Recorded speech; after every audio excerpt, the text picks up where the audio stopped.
We're gonna do a song that you never heard before. The volume.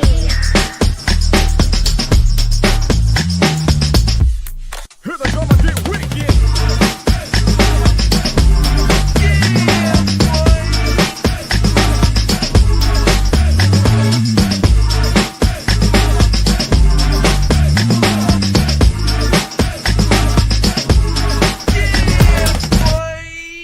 Here we go again.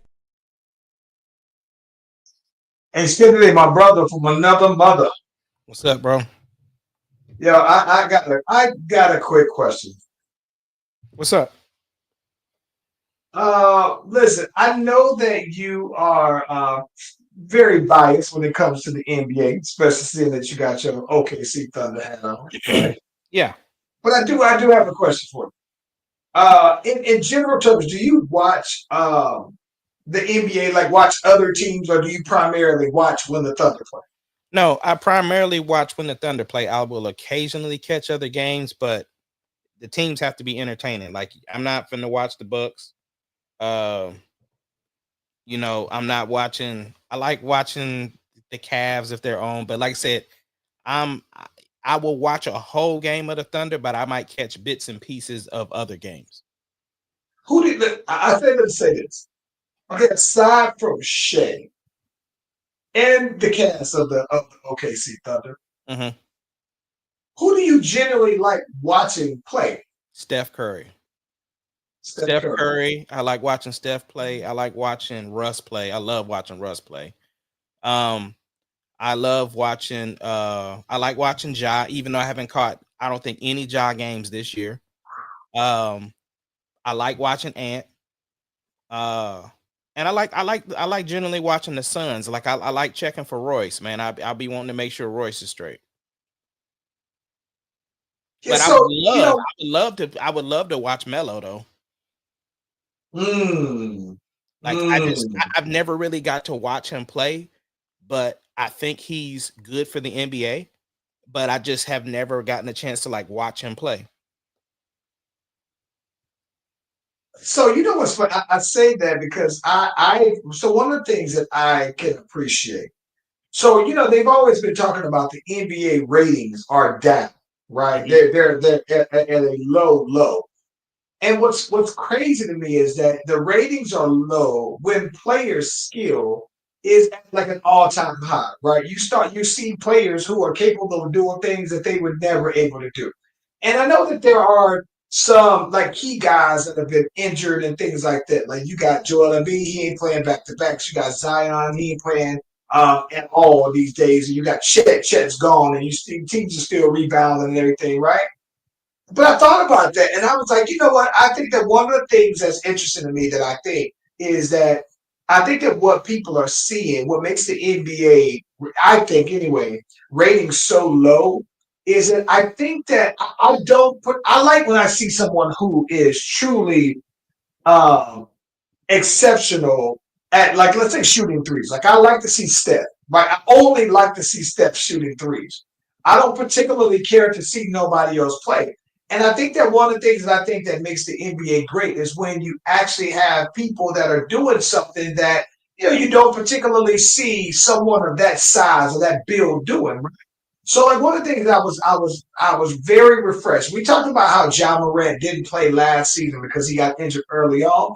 But I have to say though, man, I absolutely love watching him play, bro. I think that his games to me are a very like it's a microcosm of what I particularly like about watching NBA. When I see someone who of this build is doing some superhuman feat of with his athletic ability, with all these other, with the speed and everything. And I think that with the emphasis of 3-point shooting, I think that the NBA in itself has basically turned watching regular basketball into like a 3-point shooting contest of how many threes you can make.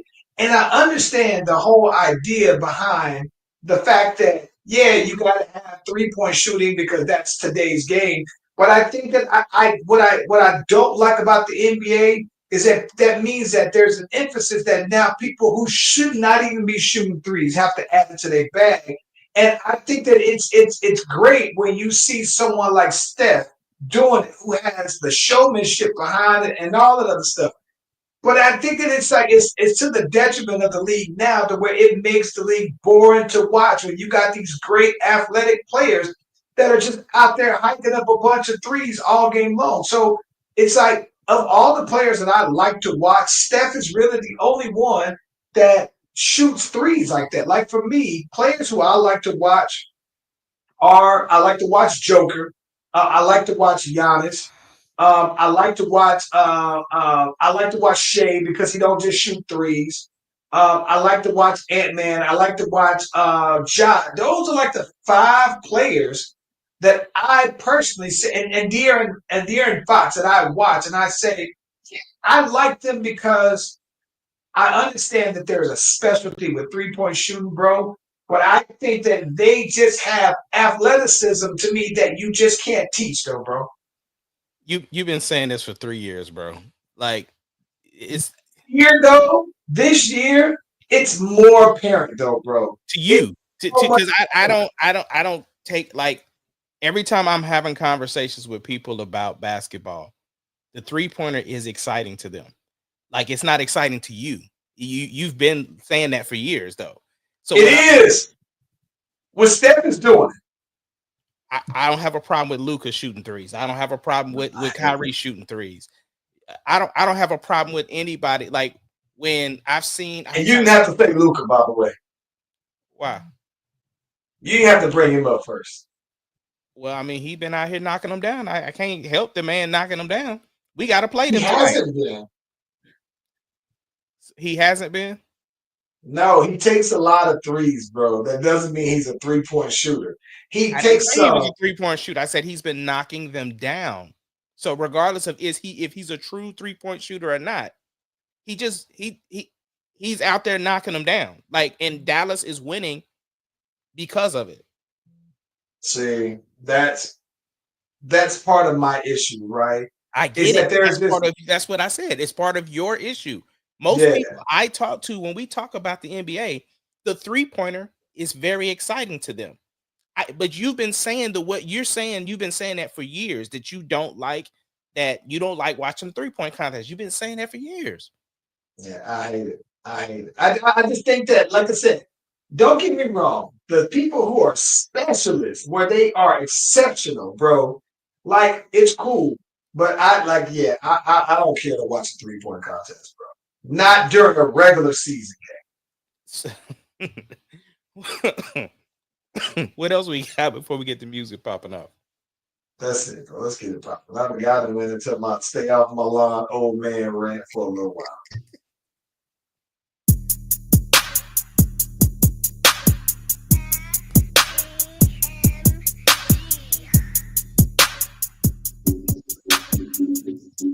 It doesn't matter what your name is. Slash Brothers Podcast, the greatest podcast of all time. The Slash Brothers Podcast, the greatest podcast. If you smell what the rock.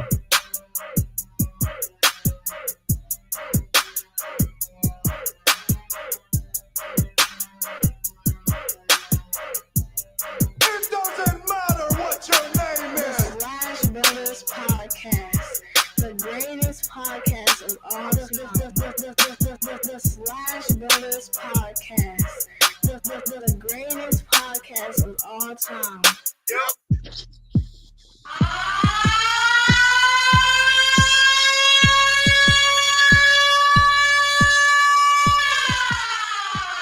If you haven't already, be sure to like and subscribe to the Slash Brothers YouTube and Facebook pages. We are live on both platforms at the same time. You click on the notification, you click on the bell, you get the heads up whenever your boys are showing their thing. Hey, Kennedy.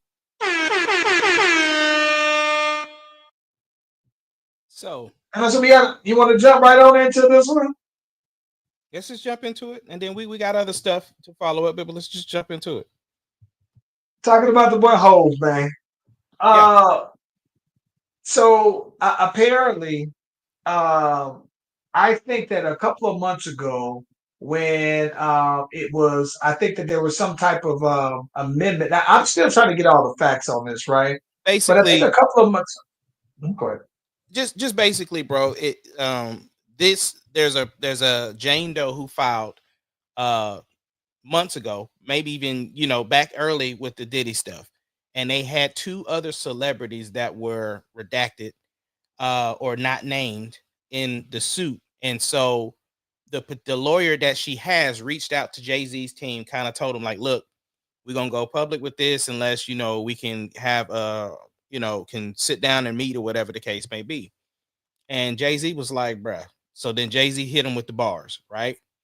Uh and so the thing was, once they released, whatever, saying that they added his name to the case or whatever the case may be, within hours, Jay-Z had already had the response ready to go, boom, boom, boom, and basically told him like, I am not him. Like, you barking up the wrong tree, basically. Like, I have all the resources and the means to make sure that this is going to happen. I mean, in short words. Right. And of course, the lawyer responds back, basically, like, you're not gonna bully us or whatever, whoop de whoop de whoop. And so basically Jay-Z's team has now moved into the situation where they have asked the judge to release the name of the Jane Doe or to dismiss the case, because it's like, how can we prepare for something we don't know who we're defending against, or what if we're reaching out for discovery to get all of the evidence that you might have in order to prepare a defense. It's only right that you can either dismiss the case or give us the name of the Jane Doe. If we gonna be drugged through the mud, then we dragging everybody.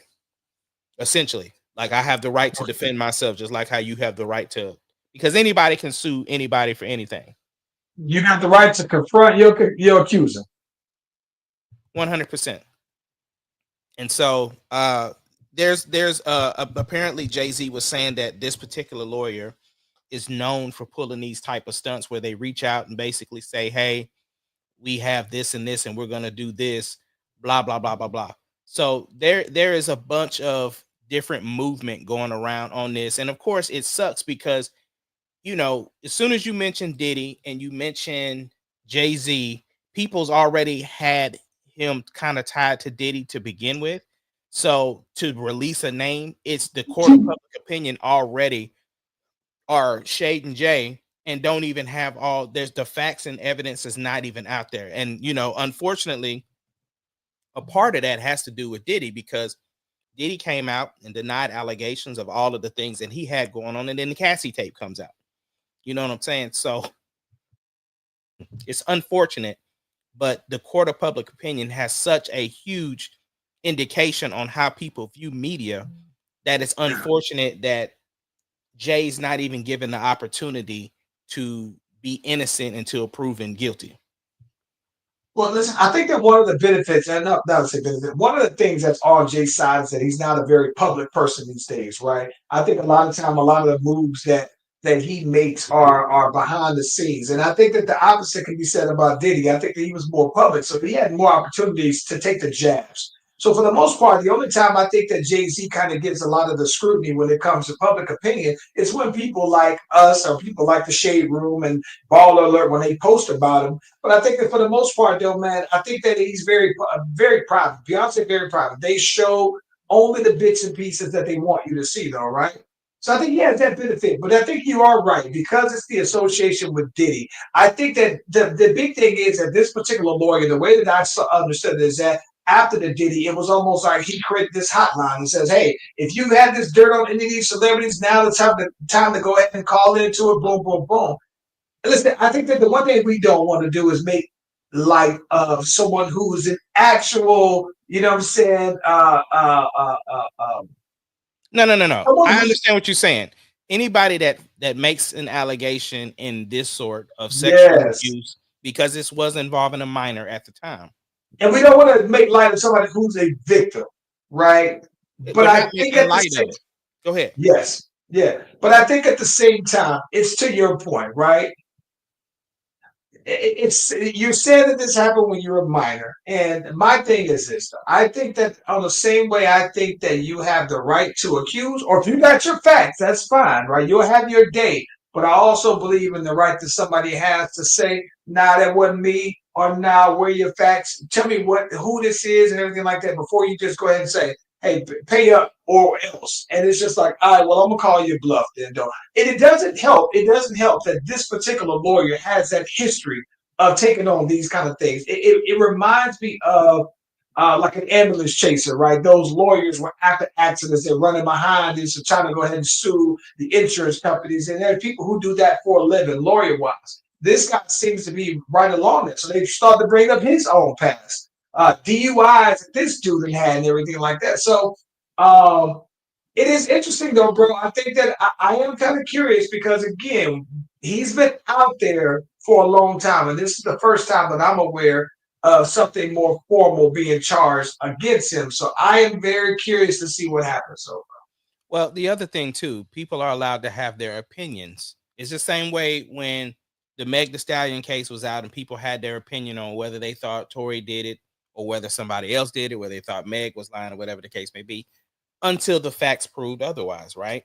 People are just having opinions. It's almost like if something came out against me or something came out against you, I don't care what it is. If I feel like that's not in your character, that I don't believe that you would do something like that, I'm going to be able to say, no, I don't think Charlie would do something like that. You know what I'm saying? And so I'm just believing, based upon the information that I know of Jay-Z, that I don't believe that he did something like that. But at the same time, until evidence changes what is presented, then I can make that opinion. It doesn't mean I'm making light of the claim, but it is somebody bringing information out. And until they're proven to be guilty, I don't have to look at them as though they are. your opinions are subject to change as the facts are presented. 100%. I think that's fair. I'm right there along with you. I do want to ask you this. Have you been keeping up with this public assassination of the CEO of United Healthcare? I have been keeping a little bit of tabs on it, not digging in the weeds, but I do know that they finally did catch the person. They've had his name for a little while. They were trying to pin him down. He does come from a fairly wealthy family. Like one of his cousins is actually a senator or something from or some sort of congressperson within a city or something like that. So he does have some ties and stuff, and they're trying to say this is very much motivated by healthcare stuff. People fed up because there are people that are holding this dude almost like looking at him like he's a vigilante, like almost supporting what he did in the claims of him, assassinating the CEO of United Healthcare. But like I said, they did catch him. Somebody recognized him at McDonald's or something like that. But apparently, dude went to Starbucks right beforehand, and went in, handled business, and here we are. But he is in custody. They found like manifestos. They found all type of information that's connecting him towards the crime. But he's getting charged. He's getting charged in like a couple of different places too, not just where it took place. I think it's like New York and Pennsylvania and all that other stuff. So he's connected with multiple charges. It's funny though, bro. I'm very surprised that he was caught. Very surprised because here's the reason why. The conspiracy theorist in me believes that he wasn't caught. Right? Because how this is I'm gonna tell you what I believe. Right? I will tell you what I believe. I don't believe the person who caught was the person who actually did it. I think that this is what I believe. Because if you're telling me that just some random guy, right, shot someone with a silencer, right, and then didn't run, just kind of casually got away, right, and all you have to show is that he's white or light skinned, right, and he has his face covered, and I understand that they saw someone in Starbucks basically wearing some of the same thing. Here's what the conspiracy theorists did. And maybe I've seen too many of these Jason Bourne movies, right? Here's my theory, right? So I think, bro, that when he shot, the fact that he had the silencer and he knew he knew when the guy was going to show up, right? It tells me that either someone who had money or who was well off, who was familiar with this guy and his updates that he was getting ready to present to the shareholders. Total misschedule. So that's how he knew that he was there, right? I also think that the fact that he had the silencer, right, means that he was well trained, right? He didn't, it wasn't like it was crazy. Now, where I'm going with this is this. I saw something that said, well, people are saying that the gun that he shot got jammed, so he had to reload and pow, right? And I saw someone say, no, it wasn't that. They basically said what happens is that if you are specially trained on guns, you would know this. And I'm not, so this was news to me. That no, this guy specifically had to have some kind of special bullets made. So even though it was shot with the silencer, these particular bullets, when you take some of the gunpowder out of the gun, out of the bullet, it basically quiets the shot even more. So that's why, even though it's a silencer, you didn't see a bunch of people just running and doing whatever. It looked fairly normal. But they said what happens is that in the process of you removing some of the gunpowder out of this to quiet the sound, it also means that it doesn't give the same kind of explosiveness in the gun, so you have to manually cock it back. It doesn't give you that the same trigger effect that you typically have. But then it also tells me that this dude knows what he's doing.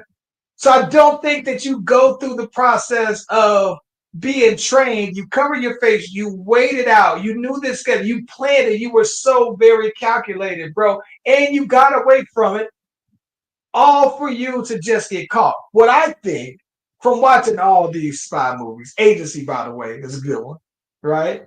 It makes me feel like he paid somebody to wear a similar costume so that he can get away from it. There's no way, bro. You know how random that would be if you had let's say if they had a black person. Let's say if they said, hey, they got a black person who's 6'1" and he was wearing a black shiesty mask, shot this man in cold blood. He got a fairly athletic build, and then boom, he got away from it. Now that's half the people I work out with at LA Fitness, though, bro. So I'm just sitting here saying, bro, the conspiracy theorist to me says that this dude was paid by somebody with bread to do this. And that I don't think that he actually got caught. I believe that he actually, in the manifesto, that's something that's always typical, bro. That's in every movie. That's textbook. So I believe, bro, that they set that up just because they want you can't have in law enforcement, you can't have somebody as a vigilante actually just getting away with these things. So I believe, bro, that the manifesto and the arrest is actually just a cover up. I just don't believe that this guy could have gotten caught if he's as skilled and calculated as what I think it would take to pull something off like this in broad daylight. Yeah, but the problem is just because you made certain plans don't mean you had a full plan, because the problem is there's cameras everywhere. So the thing was they had images fairly recent after the shooting. So there was pictures. That was a setup. He paid somebody to wear. Listen, tell me you couldn't see Tommy doing this. Right, in the script. But what I'm saying is this, though, feels very much different because of the fact, like, if for me, like I said, it's the type of camera, it's the type of images that they got of him. And then it's all the things that's tying to it. You can plan to do something. It's almost like, with the assassination of Temple 4547, right? We started getting these people immediately afterwards because there's entirely too many cameras around. People are always shooting just random videos. You and I talked about Instagram the other day, and we said that we're being so desensitized to people just dying because people are always filming something, and you just randomly see stuff happen to where people blow up or where people get shot or where people get dropped. Like it's almost a norm. So the fact that you're saying that nobody really ran and stuff like that, it's stuff is blurring in real life on what is happening, and it's too quick. The conspiracy theorist in me, I don't believe it. Just the same way how I don't believe that the 45 assassination attempt was I believe that was something that was that was a play. That wasn't like a real. I don't believe it, bro. I just refuse to believe it, man. I can't. Like I said, I watch entirely too many spy movies. Every single I've seen them all. This is a playbook from that to make it look like that. This is like a play from Jason Bourne. This is like a toss-out script. Yeah, bro. Let me ask you this: how big of a Christmas person are you? Big, very big. What kind of scale are we rating? On the scale of Scale one of 1 to being 10, 10 being that you are Mr. Claus himself. What is the like? What is your level of Christmas like? 10, Okay, 10, 10. and when Now, listen, I'm going to say my 10 might be different from other people's 10. But true, that's so what, yeah. So what I think though, so like the one thing I have, like the one thing I don't do, and I haven't, I don't know why, but like I haven't, I'm not very big like I used to be as a kid on putting the Christmas lights outside, right? I don't necessarily have the entire house decorated in Christmas gifts. Like, those people who go to the attic, they bring out all the seasonal. I don't do that. But in terms of the whole Christmas spirit, Christmas cheer, wrapping presents, putting up the tree, I'm totally in. So I would say 10. To someone else, they might say I'm more of an 8 on the scale of being super fanatic. besides the point. When you think of Christmas, what's the first song that comes to mind when you think Christmas? Silent Night, The Temptations. Okay, what's number 2? Number 2, Donny Hathaway, This Christmas. Okay, number 3. Rudolph the Red-Nosed Reindeer. Okay, you got 2 more, 4 and 5. Santa Claus Is Coming to Town. Okay, Winter Wonderland. okay. So Mariah Carey was not in your list. Oh, wait. Those are those. So Mariah Carey is. I thought you were talking about my personal favorite. No. Just when you think of Just Christmas, when I think of it. Oh yeah, when I think of it, it would be if I were doing it that way. Just thinking of Christmas, it would be Temptations, Silent Night, Mariah Carey, Donny Hathaway, then Rudolph the Red-Nosed Reindeer, then Santa Claus Is Coming to Town, followed by. But Mariah Carey would be in your number top 2 or 5. number 3. Okay, Yeah, it would be in my top 5 easily. so 3, Mariah, top 3. it's in your top 3. Well, apparently, even her singing live didn't stop them people in Baltimore from brawling at her Christmas concert. They wasn't in the Christmas spirit like you. They didn't get it like you, bro. Them boys was out there brawling No. at the Mariah Carey Christmas concert, bro. Doc, if you are willing to fight during a Christmas performance, that's like that. You know what that's like, bro? That's like you going Christmas caroling and y'all get into a fight in the middle of Christmas caroling, bro. Well, that was just like, unfortunately, they had that video of the 2 choir members that was singing praise and worship, and they was getting into it. Oh my gosh, so bro. I listen, I saw that. That is hilarious. But no, what would you what would you say? What would you say are your 5 Christmas songs? I mean, it's probably gonna be similar to yours. I Okay. definitely the Temptations is in, and that's from my dad. Yeah. The Mariah Carey, just because it's a staple.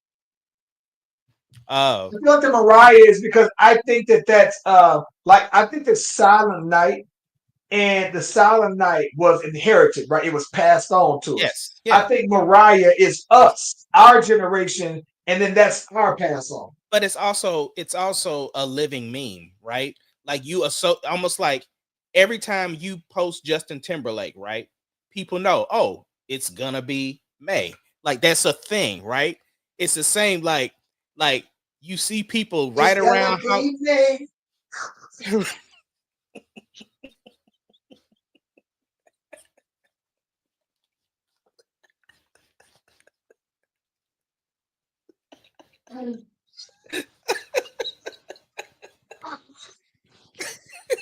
I I hear people say that though, man.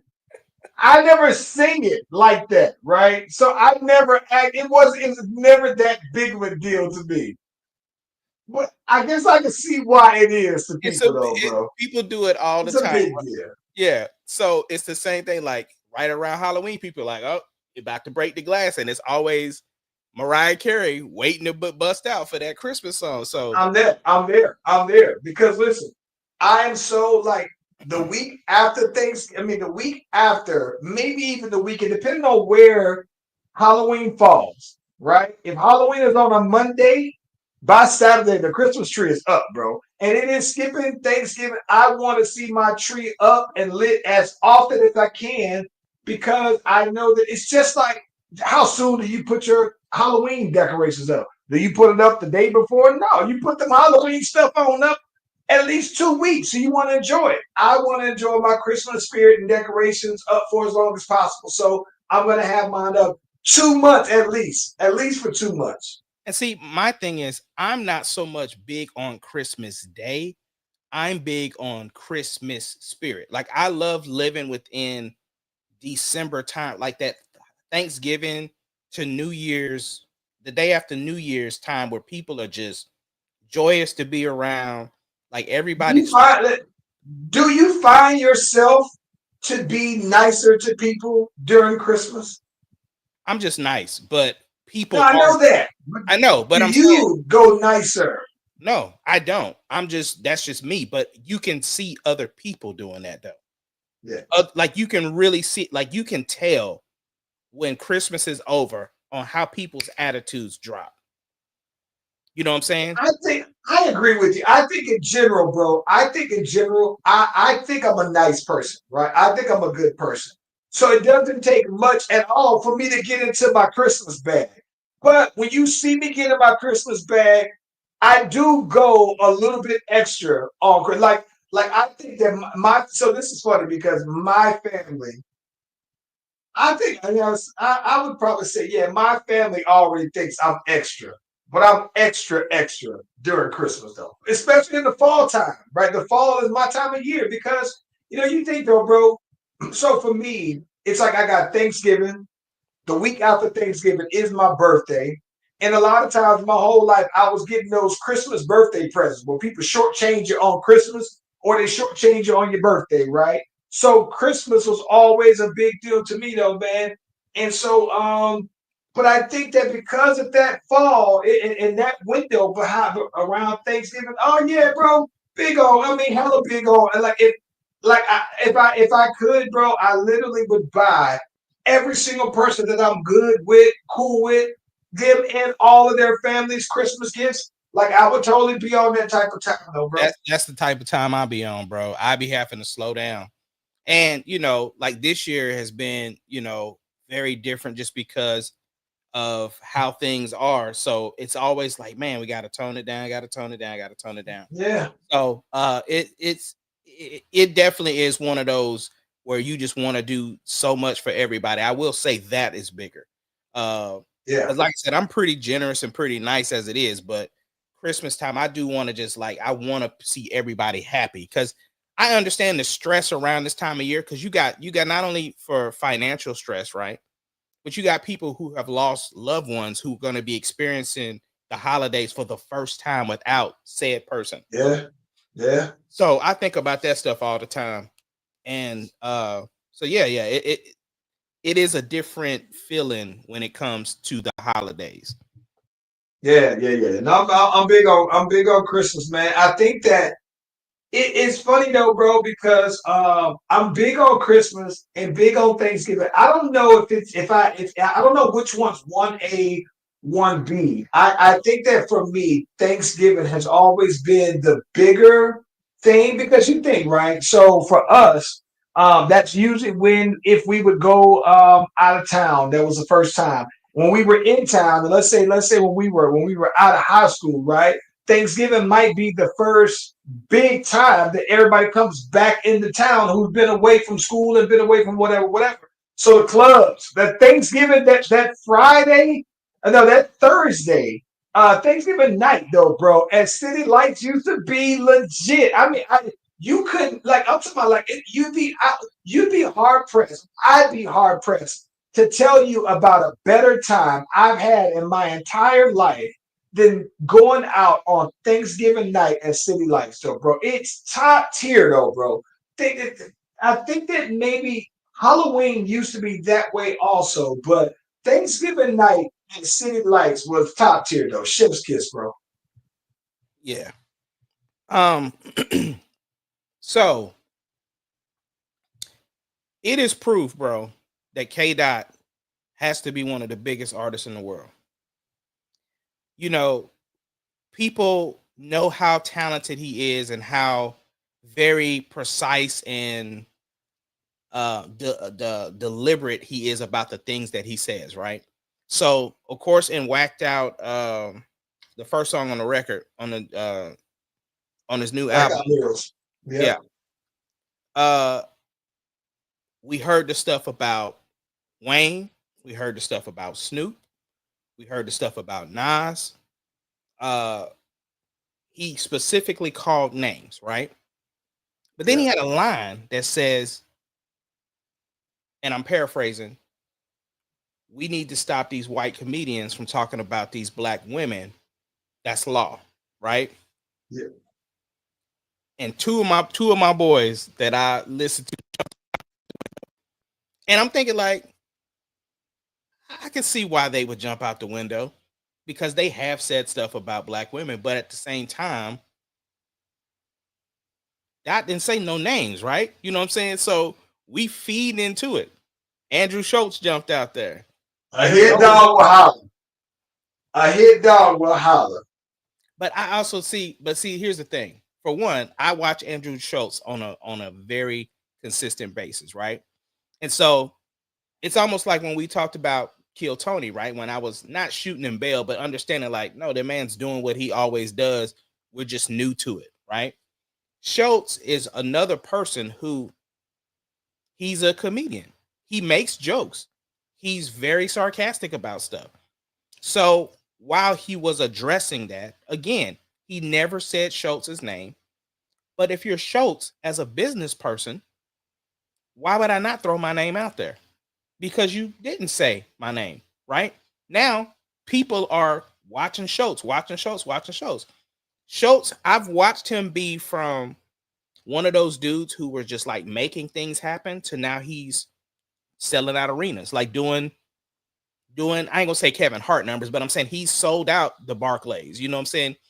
As a comedian, when you got people that are still doing theaters and comedy stores and stuff like that. So the fact that he's reached that sort of stature to where he's selling out arenas, Schultz is doing his thing. So I didn't, and of course people are bringing up the interviews he did on other podcasts and stuff like that. Schultz is always Schultz. But anyway, with all that being said, what is your thoughts on all of this? Listen, this is my thing, bro. I'm gonna be honest with you. I will almost, and I would say almost always, 99% of the time, I will have a problem with any comedians that are basically saying some very disparaging thing about black women. I guess I'm just like a black women defender, bro. It to me, it doesn't matter the race of them. But I especially can see why. This is my thing. The where this came to light and where this came, the origins of this basically is when your guy went on the show with the two black British guys, and they were talking about they were in Atlanta and didn't see any baddies, right? That was the origin of it. But even then, right?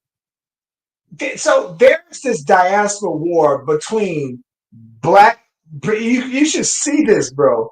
Black British and black Americans, though, bro, have this diaspora war that I wasn't aware of until this year. It's been going on TikTok forever, right? So I think that there's that layer of it, and I think that the part that offended me wasn't even so much as your guys saying it. The part that got me the most was that the two black dudes didn't defend black women, right? But it's also because that's not their speed, right? Like based off of, I've seen their Listen, they have a very niche. I think that they do a good podcast. They have very good little excerpts from their podcast. They do very good to me with posting their topics and everything like that. But I think it's very clear to me, right, that Black American women aren't their thing. So when you have your guy saying something like that and they don't say nothing, that's the part that's even more offensive. But I think that so like again, I don't listen. You what I don't. So this is my thing about it. The problem that I think that I have with it, and I don't want to seem like the guy who I get that comedians are just comedians. You are basically saying a joke, and a lot of times there are some truths in a lot of these jokes that Black people say all the time. I think the one thing that's interesting to me is that do you say, all right, you're familiar with Black culture, right? But because you're familiar with Black culture, is there a certain line that you would say, well, listen, Black people, you cool until you cross this? Here's a case in point. Bill Burr is married to a Black girl.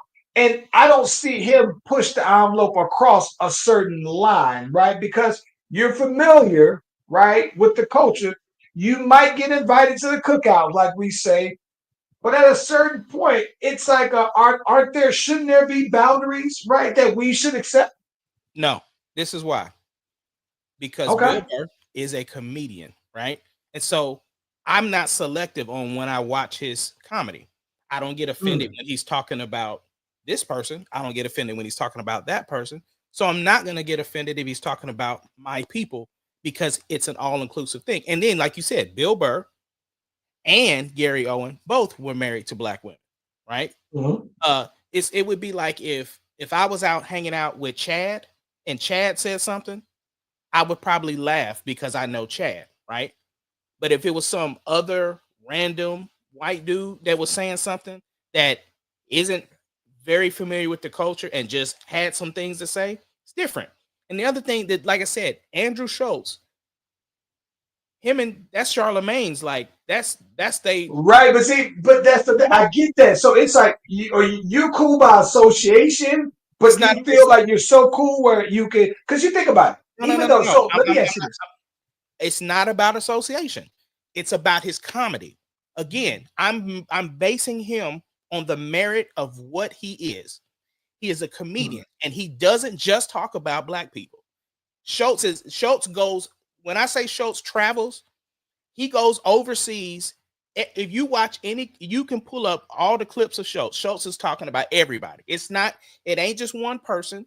He made some very low-hanging fruit, stereotypical stuff about Black people, and it was light because again, I watch him on a regular basis. I know his character. I've seen his comedy. I've watched all his specials, and I know that he's not focused on one particular race whatsoever. He is all encompassing. What I don't believe, I don't believe he's racist by saying the things about Black people. But I can also see like this. I'm on the tail end of it because what's a good joke about race if someone isn't offended? On some level, right? Somebody is. If no one's offended, then most likely it's not a good joke. Charles, let me ask you this though. We know that people like clickbait and headlines, right? A lot of people listen to stuff or hear sound bites of stuff, but they don't have the full context of what the person has said around it. So what I'm saying is people probably didn't even watch that whole podcast. They only watched that one part. It's the same thing when it comes to jokes and comedians, which is why comedians don't really like for you to record while you're at a comedy show, because you post something that's only a microcosm of what the actual joke is, and you miss the context, and so it's then taken out of context, and that's not fair because you didn't. It's almost like if somebody just took a piece of your rap and only got this part out of the rap, but not listen to what the whole concept of the song was. That's not fairly representing what your art was at that particular thing. Like I said, the difference with me is because I'm very familiar with Andrew Schultz because I've watched him. And so my thing was, I know that Schultz, just as much as he put his own name out there, it's just as much as a marketing ploy as it is him also feeling somewhat the way that he felt about it because I mean, like I said, I watch Flagrant a lot and I watch Brilliant Idiots a lot. I'm very familiar with Schultz, and it's so far from me even like rolling my eyes almost because it's like, bro, this dude talk about everybody. Don't get me wrong. Like I said, I'm not even the origins of Kendrick saying that part of the conversation. I think if anything, I was more so disappointed that the brothers, not gonna say brothers, that the two black dudes didn't say anything. Like, yeah, like that's my thing. I don't think I would have either though, because what I'm saying, if we interviewed Schultz and he was saying that, the reason why I wouldn't have said nothing because I know what his comedy is, right? I think it's the same way with them. They know who Schultz was. And I would have to put this. It felt like there was okay. I felt like there was a certain level of his truth in that. Right. Not that it was, you could tell it was a joke. You could tell that it was humorous, but at the same time, like so for me, I felt that on certain levels. So I like the truth in this. For one, they were talking about Atlanta. I'm always gonna have some level of my ears perked up on that, right? Black women, it's gonna perk up for me on that. So two black dudes not dependent. So to me, that's what I'm saying though, bro. Like it's always gonna be some extra level for me, not sensitivity. It's like it's gonna make me like, let me question this a little bit. I would love for you to check out Schultz's last special. I just want you to see him and then tell me what you think. Because like I said, he's equal opportunity. Everybody can get it. Everybody. So that's why I was like, that was so light to me. Like it wasn't even like it wasn't even a radar thing. Even when I heard the controversy about it, it was just like, okay. I think the biggest part for me, and I'll let you go. The biggest part for me is just that how powerful this Kendrick. He mentioned names everywhere else. He ain't even mentioned nobody's name. And look where we at. Listen, I'm gonna tell you what's also that I think is even more of a strategic thing, though, right? That I said, God dang. So you remember on Euphoria, he was like, teaching my kids to pray. You don't know nothing about that. See what I'm saying? But you don't know nothing about that. Dog, this man is having a concert in Toronto, right? On his tour on Father's Day.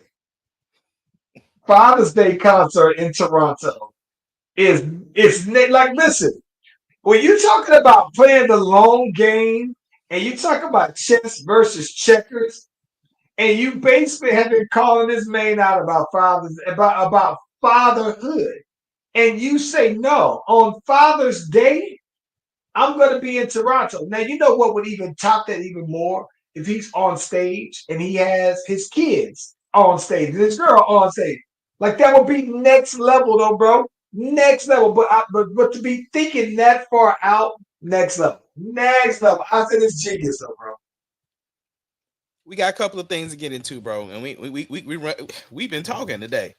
Yo, we lost the SEC championship game. First, let's get your thoughts on that, and then we'll move into the next part of that. What was your thoughts? I'm not gonna lie. I was pissed, and here's what I think. What I'm pissed off about is I don't think Georgia's better than us. They beat us both times. I don't think they're better. Here's what I do believe, though. And I had to be honest with myself. Because I like Ewers so much, this is hard for me to say. I honestly believe that Ewers can't beat Georgia. I think that Manning would have beat Georgia. And that's just and I don't have any factual things to prove that. It's not. I think that what makes Georgia beat Texas is Ewers, bro. Okay, so let me ask you this. I honestly just believe, even all the other stuff that happened in the game and everything, right? No. I ain't gonna let you just say that and not. So answer this question.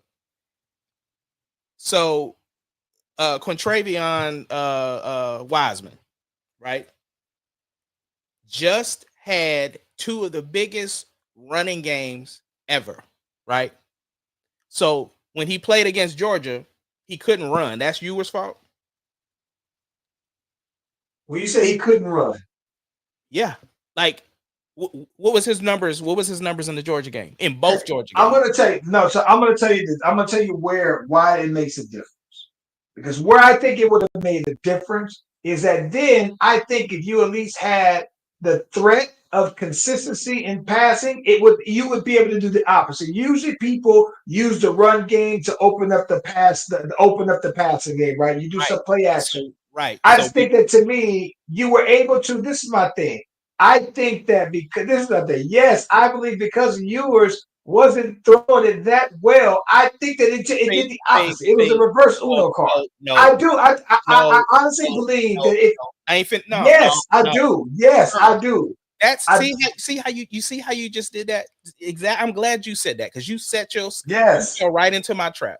That's exactly what I'm talking about. You just literally said to open up the pass game, the run game has to be effective. But then you No, gonna usually, no, usually. no. Usually because that's the way Texas plays. Every single game, the reason why we've been so effective because our run game has been great, and then it opened up the pass. Exactly what Right. you said. So how is it now that because we play Georgia now, in order for us to have a great running game, we need to have a great passing game first? Different personnel. Different personnel. And listen, don't get me wrong. I'm not saying they were solely him. I'm saying that I don't like the lack of adjustments, but I also think that I don't like I think that I don't like the I don't like the lack of adjustments and the lack of execution. I honestly believe that those screen passes and those shorts that we do very well. I think you run those and that opens up the run game. Now you can start the play action off of it. I don't like that. Like I said, I just don't. This is 2 games in a row now that I personally just don't like the way Ewers play against Georgia.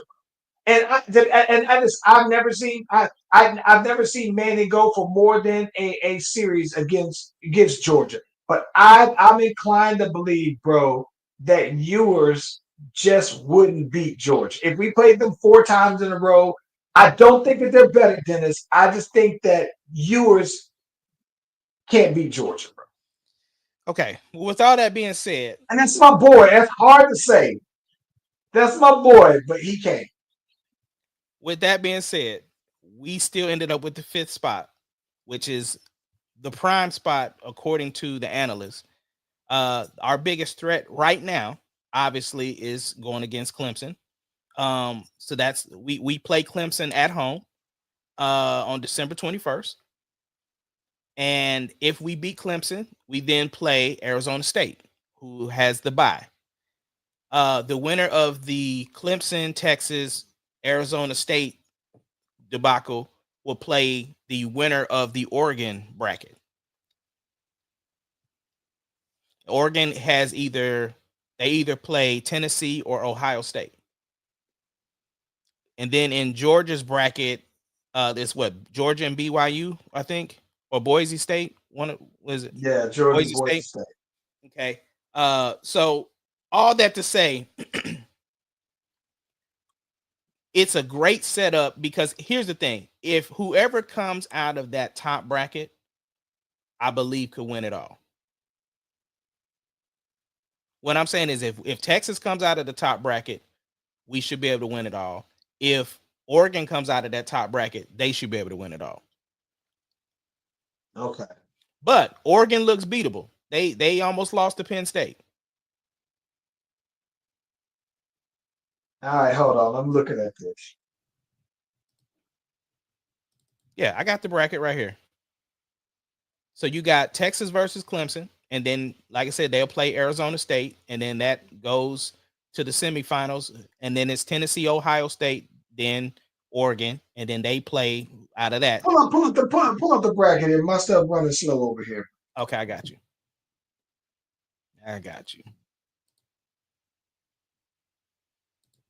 Boom, boom, boom. Okay, zoom in a little bit. Boom. Okay, listen, bro. I'm gonna keep it a stat. If Texas don't win, it's Oregon, Georgia in the championship. You think so? People got Notre Dame beating Georgia. No. And listen, not just that. I fully expect that Georgia will beat Notre Dame by at least 3 touchdowns. It's not. I saw Notre Dame play. Okay, let me ask you this: does it matter if what's his name don't play for Georgia? It don't matter. Huh? Notre Dame's not good. Listen. No. I'm just saying Georgia, how they play. Does it matter if they got their starting quarterback back or not? No. And listen. Here, Mark. Listen. I'm gonna go on record and saying it, and we can revisit this next week. It wouldn't surprise me if Indiana beats Notre Dame by 2 touchdowns. Okay. I've seen Indiana play, and I've been more impressed by Indiana than Notre Dame. I saw Notre Dame lose to Northern Illinois, and it looked bad. It was a bad loss. Okay. Well, And the boys barely D1. So look, I think here's what's going. This is why I think it's going to make it even easier for them, right? So what I believe is going to happen is this: I think Indiana is going to beat Notre Dame. Okay. I think that Indiana's going to play Georgia, and I think that they'll get washed by Georgia the same way they got beat bad by Ohio State. Okay. And then Georgia's going to go ahead and move on. And here's what I think is going to happen. Go to the I got a feeling. Okay, so I got a feeling that SMU is going to beat Penn State because I've never been big on Penn State. Let's say we got that one reversed. I think Penn State got it. Okay. Yeah. Boise State. Penn State ain't been good since Keyshawn Carter been playing for them, bro. And Kerry Collins. I think SMU is going to beat Penn State. And I think that SMU is going to go on to lose to Boise State, and it's going to be Georgia and Boise State. And I just think that overall, Georgia just has too many better players, and I think that they'll beat Boise State by like at least 2 touchdowns. They're going to play for the national championship. Okay. I think that Texas will beat Clemson. And listen, I think that Texas will beat Clemson and Texas will beat Arizona State. And listen, if we beat Oregon, then that means that Texas is going to play against Georgia again in the national championship based on my path. And I just don't think the Ewers is getting it done against them. And that's my boy. Okay. But I think that Ohio State gonna lose to Tennessee. I do. I just think that I don't believe in Ohio State for some reason. Okay. So and I think that whoever go ahead. I think that whoever plays against them, so I think that Tennessee will move on to beat Oregon. And the reason for that is I just think that Ohio State, they play in the Big Ten, and I just don't think that they have the quality players that Tennessee has in the SEC. So I think that Tennessee will go to Oregon, and I think that Oregon will beat Tennessee, and then Oregon will go ahead. And if we play against Texas and Oregon, I can see us winning. I can see us losing that game. But if Texas loses, it's an easy path to me for Oregon. So I have Texas beating Clemson, Texas beating Arizona State. I have Tennessee losing to Ohio State, and I have Ohio State beating Oregon. So Oregon already beat Ohio State. But was it close though? It was close. Okay, so that's what I'm saying. I think really going off of the whole, it's hard to beat a team twice. Obviously, we know Texas just lost. I really do think Ohio State will beat Oregon this time because of how beatable they looked when they almost lost to Penn State. Okay, so Ohio State and Texas, that one, that's iffy. It just depends on how we play. I think we can do. Ewers will want that one because he came from Ohio State. So I'm giving Texas the nod. So Texas is going. Okay, so I got Penn State beating SMU. I'm gonna be honest. I've never seen Boise State play, so I don't know what they look like. But just given, man, because that's tough.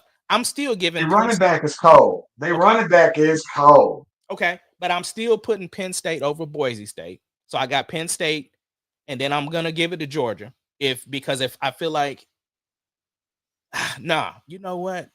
Let me see, because I've never seen Notre Dame play You all ain't right. missing nothing, bro. I'm And I'm gonna mad because they got the black coach, and I root for him to do well, bro. But you ain't missing nothing, man. Okay, so this is who I have in the national championship. And I know, yeah, I have Texas versus Penn State in the national championship.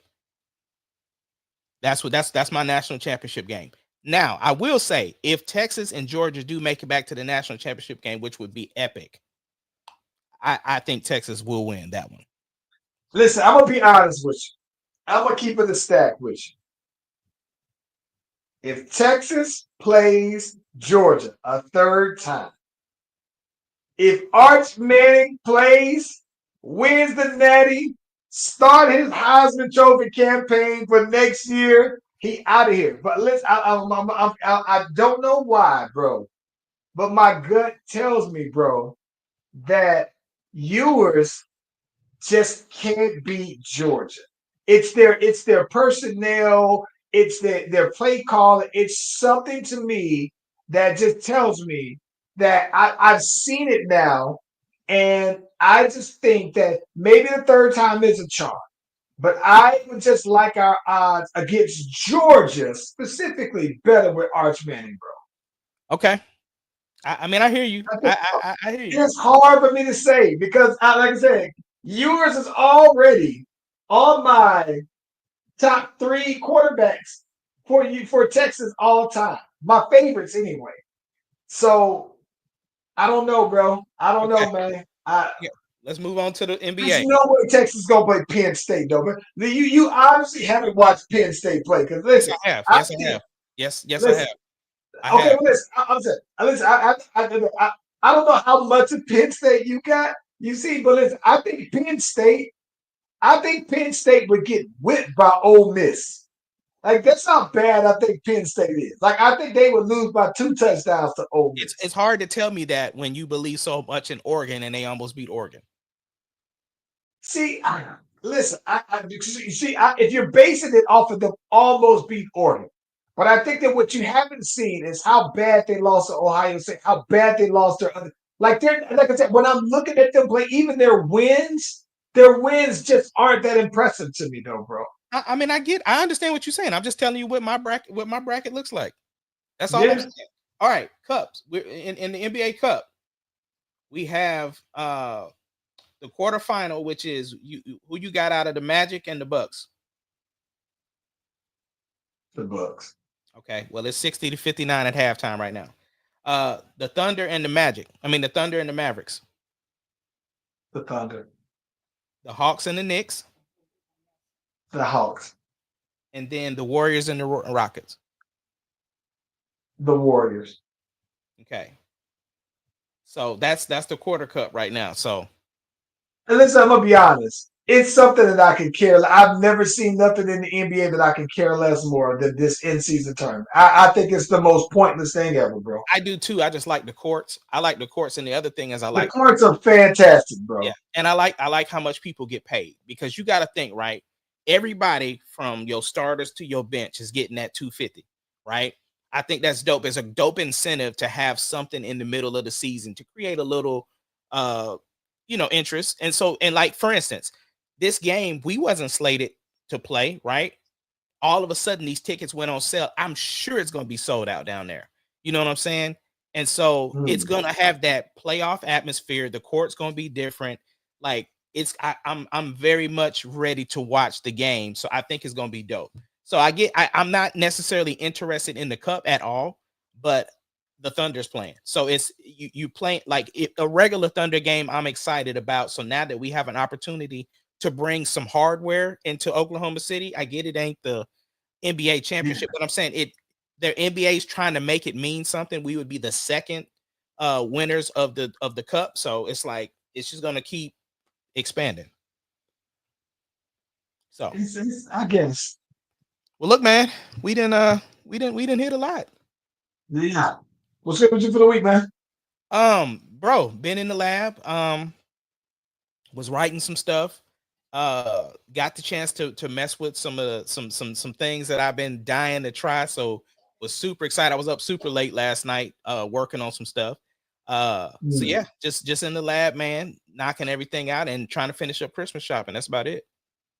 Yeah, I think that for me, man, I'm very much the same. I think that I'm looking forward to releasing another red light drop. I'm probably gonna do my boy Chuck. I think I might actually do 2 of them this week, though, man. I might just go ahead and roll them on out.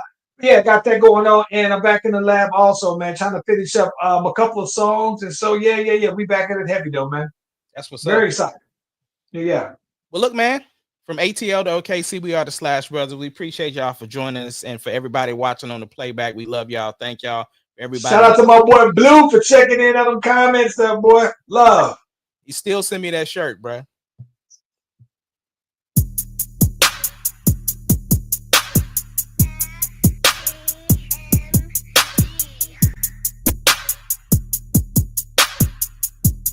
It doesn't matter what your name is. Slash Brothers Podcast, the greatest podcast of all time. The Slash Brothers Podcast, the greatest podcast. Can you dig it, of all time. sucker?